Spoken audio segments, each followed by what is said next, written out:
Hi, and welcome back to Rick's Room. I'm Rick Grant. This is the show where we pretend we're at the end of a busy conference and we finally get a chance to talk to someone we've been wanting to all day long. Today, in this case, it's my good friend, Brian Sachs.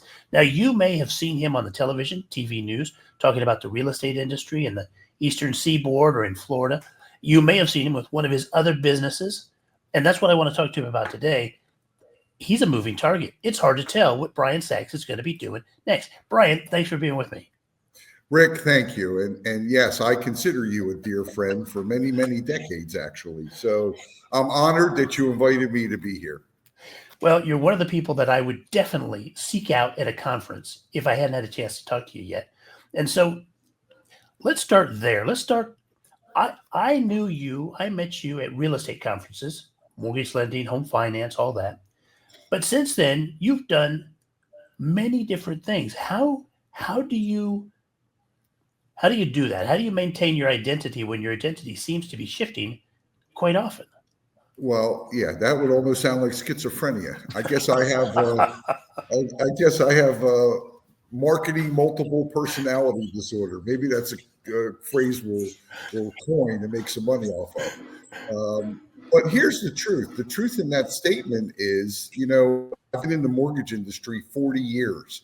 I was a coach for 20 years, coaching literally thousands of the top originators in the country.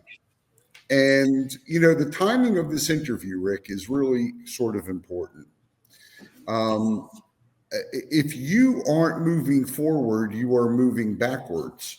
And there are so many people moving backwards right now that I hope listen to this because they're moving backwards, maybe financially. We're in a very challenging economy. If you're in the real estate and mortgage space, man, it's really a challenge. Okay. And, for others, it's funny, Rick, my wife is a career coach. She doesn't have enough hours in the week to help folks who are trying to recreate and reinvent themselves. It's sad. Lots of folks are struggling right now. At the same time, lots of people are doing great. So I think it comes down to, number one, your mindset. I'm a big believer in psycho-cybernetics, and your view of yourself determines your self-image determines your outcome. I'm also a really curious, wanting to know what's happening in the world and then doing it. And I'm going to give you a great example, Rick. Okay. I moved from Maryland to Florida, and I became a real estate agent. Still have my mortgage business, but I thought down here I'd have a real estate business as well. Are you familiar with what's happening to real estate in Florida right now? Well, not Florida specifically, but I've been covering real estate for decades now, and we're in the third year of a downturn. So I know it's not comfortable wherever you are. What's happening in Florida? Well, if you have kids, you might want to remove them from what I'm about to say, but the market in Florida is in deep shit right now. There is a plethora of condos for sale. They can't give them away. Home prices are sagging. Builders have overbuilt.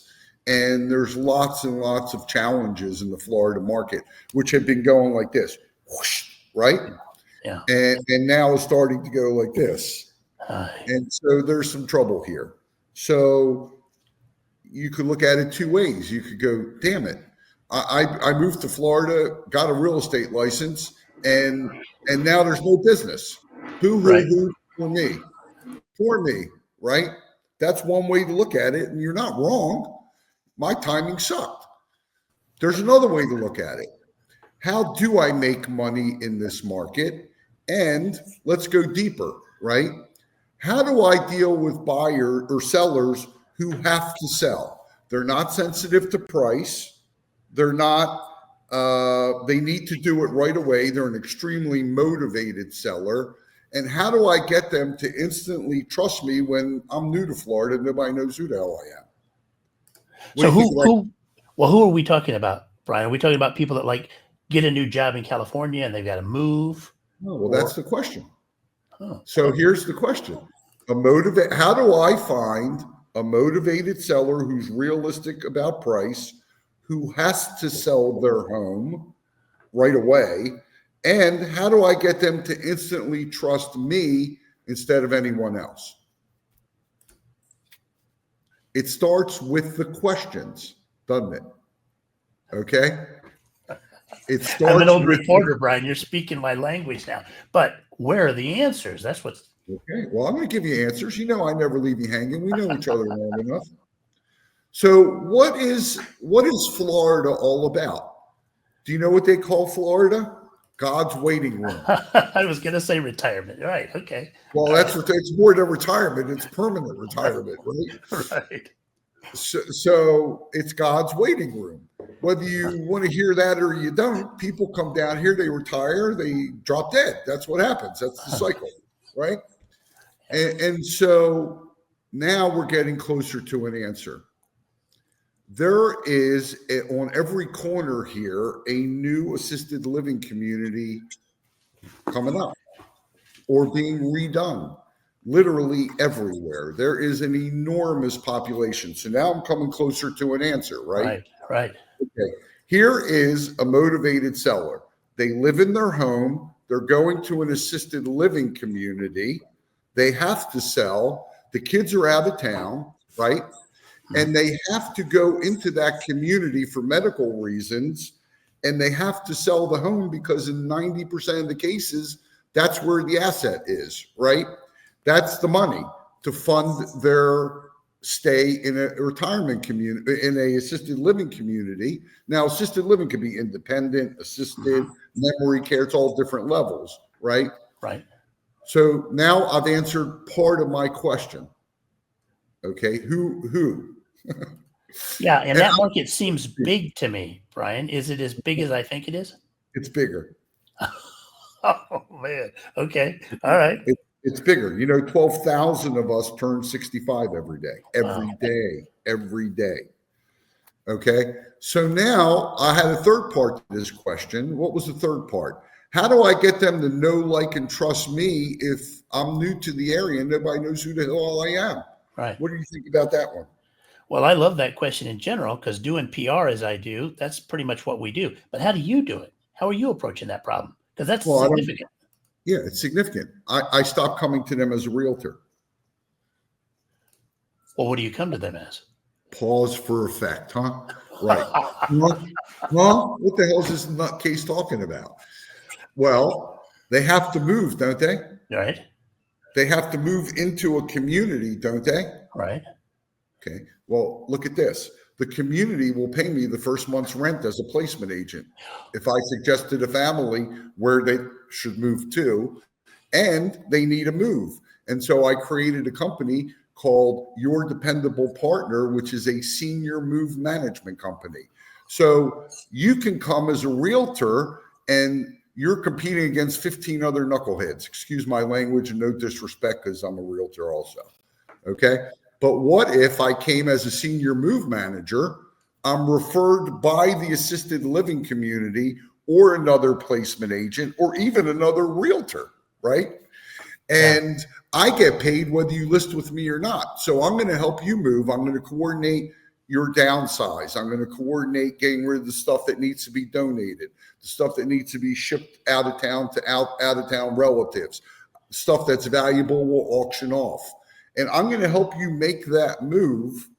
And by the way, I could also sell your house because I'm a licensed realtor. Oh, man. Let's go deeper. Let's go deeper. I'm not done. Okay. Now, the majority of these homes may be what's called, grandma clean. That's the way my mother, she should rest in peace. That's where her house was. I sold it in the year 2000. It had not been updated since 1964 when she bought it, but it was in pristine, workable, beautiful condition.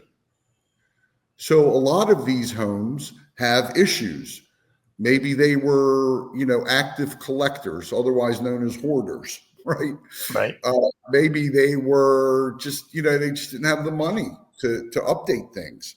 So guess what that means? That means I've now found an off-market property I can buy from a motivated seller who already likes me and knows me, and I could buy it below market, fix it, and sell it. Good grief, Brian. If I hadn't seen you do this with 2 or 3 other industries already, I would be flabbergasted. But this is what you do. How do you Right. get a mindset that allows you to go into a market and do this kind of thinking? It's asking the questions, Rick. So as a loan officer, let's switch gears. As a loan officer, how would you like to deal with a buyer that has to refinance? They are not rate sensitive and will come to you referred by someone they trust. Oh, I'd love that. But rate sensitive, that sounds a little unicorny, doesn't it? They're not sensitive to rate. They're not going to shop. Well, then that'd be a great client. Okay, it would be a great client, right? Yeah. How many people get divorced and they have to buy out legally within a time frame? They have to buy out their spouse. Oh, wow. My parents had to do that. I didn't even think of that. And the divorce attorney refers me. Yeah. Because I helped the divorce attorney set up the agreement so that we can count child support, so that we can count alimony, if things happen. So the separation and divorce decree will say the partner, the spouse who's staying in the property must refinance in 3 years and give the person X amount of money and blah, blah, blah, right? They're not rate sensitive. They have to do it. Right. And they're referred to me by their divorce attorney. So I come all the way back, Rick, and I say, what questions are we asking ourselves? Could we ask ourselves, oh God, when will rates go down? Oh God, when will the market heat up? Oh God, when will people start selling their houses? Or do you ask a different set of questions?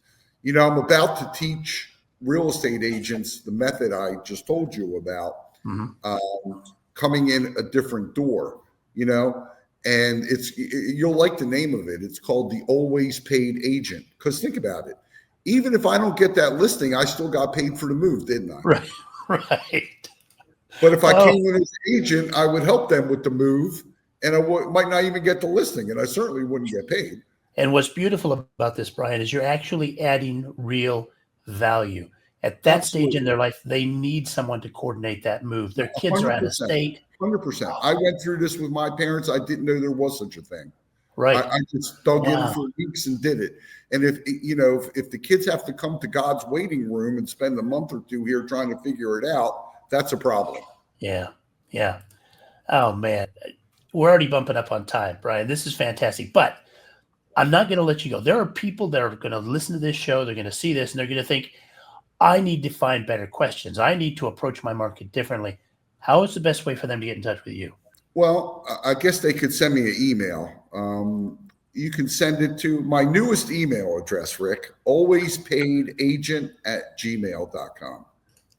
I love that. I love that. All right. I want you back on the show again because in 90 days, you're going to have another brilliant idea to share. Well, let me just say this, Rick.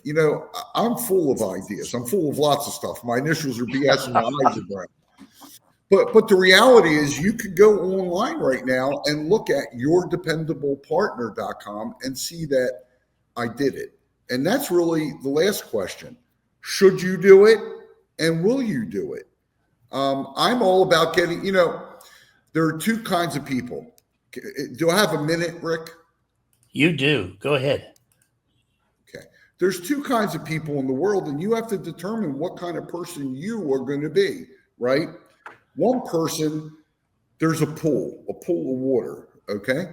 One person is going to analyze the depth of the water. They're going to analyze the alkaline in the water. They're going to test samples and blah, blah, blah. And when everything is perfect, they may dip their toe into the pool.